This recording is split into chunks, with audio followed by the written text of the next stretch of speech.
So I always like to start with, before we get to what to do, what not to do. Let's analyze kind of what people do in this situation, with some examples, so we could kind of anchor on like what not to do. The worst thing that you can do is rush the interaction. This is what I see all the time, and we've even seen that last week when we showed some examples.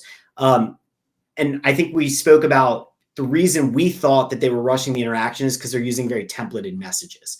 And that was even so you can automate messages, or they're just using spray and pray tactics of using the same template for everybody. And so what I like to say is what not to do is, if your message can go to anyone, meaning it's a template, then it shouldn't go to anyone. Because if you're just continuously using the same template over and over again with no personalization, then it makes it a little bit harder to build rapport, which is what we spoke about the goal being, to progress, build rapport, create awareness.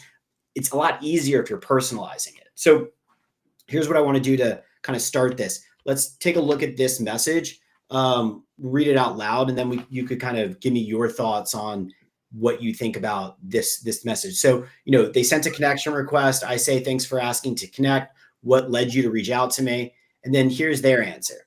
Thank you for your polite response and accepting my connection. It has been surprisingly hard to connect with entrepreneurs on LinkedIn due to all the noise. As a public benefit corporation, we're on a mission to make a difference in the lives of small business owners. Being a business owner is hard, so we are trying to provide a range of managed business services that make it less painful. Our current marketing campaign is an effort to bring awareness of the risk of cybersecurity to small businesses. Approximately 8% of small businesses ended in 2023 because of a cybersecurity incident. I would love to learn more about your entrepreneurial journey and see if there's a way we can work together to broaden our impact on the world. Let me know if you're open to chatting sometime in the next few weeks. Thoughts? I feel overwhelmed. This is so much, man. This is a long message, man. Jeez. Okay, all right, but they did respond and they thanked you for a polite response.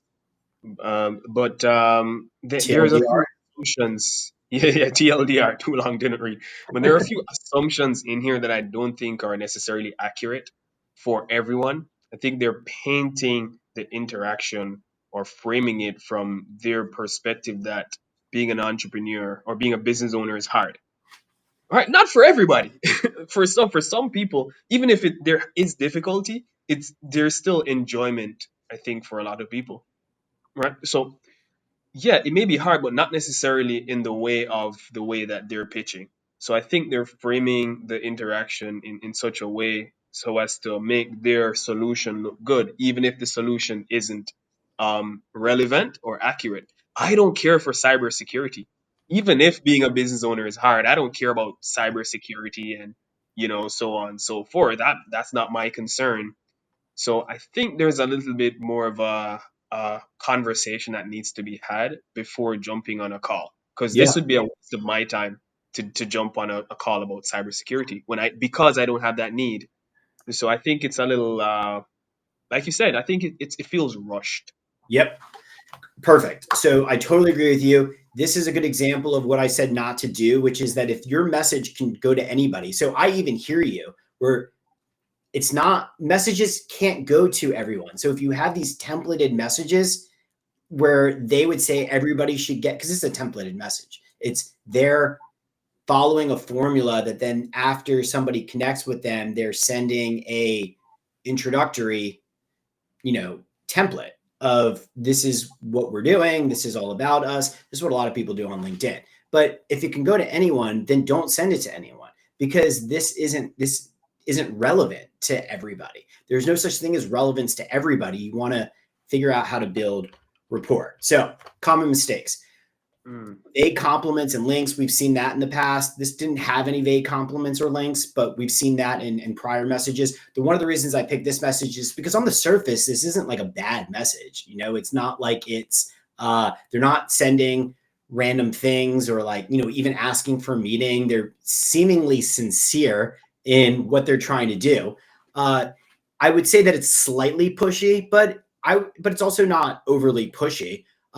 I agree that it's overwhelming context because they haven't built up rapport. It's way too long. And I think the biggest marketing takeaway from this is they're focusing so much on what's in it for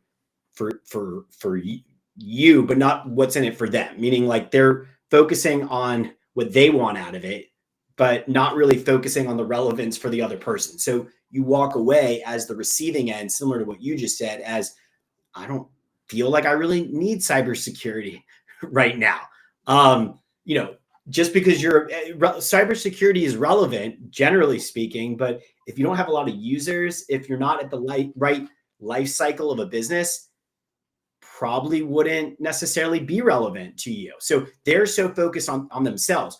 Hey, I'm running a campaign for this reason. This is what we do. I'm trying to give you all this information, but not really too focused on the relevance for the end consumer.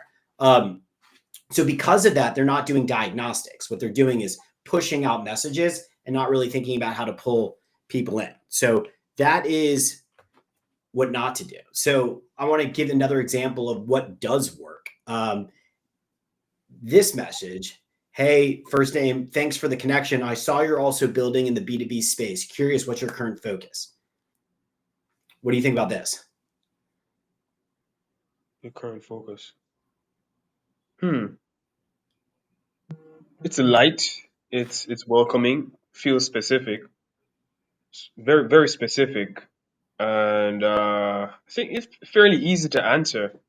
I would say it's not as overwhelming as the last one, right? Bombarding me with all the statistics as to why I need to be focused, and right, and I need to have a focus if I'm in B2B, and 50% of businesses lost focus in 2019, and right, lie too much, all right. But I think this is not too bad. I totally respond to this.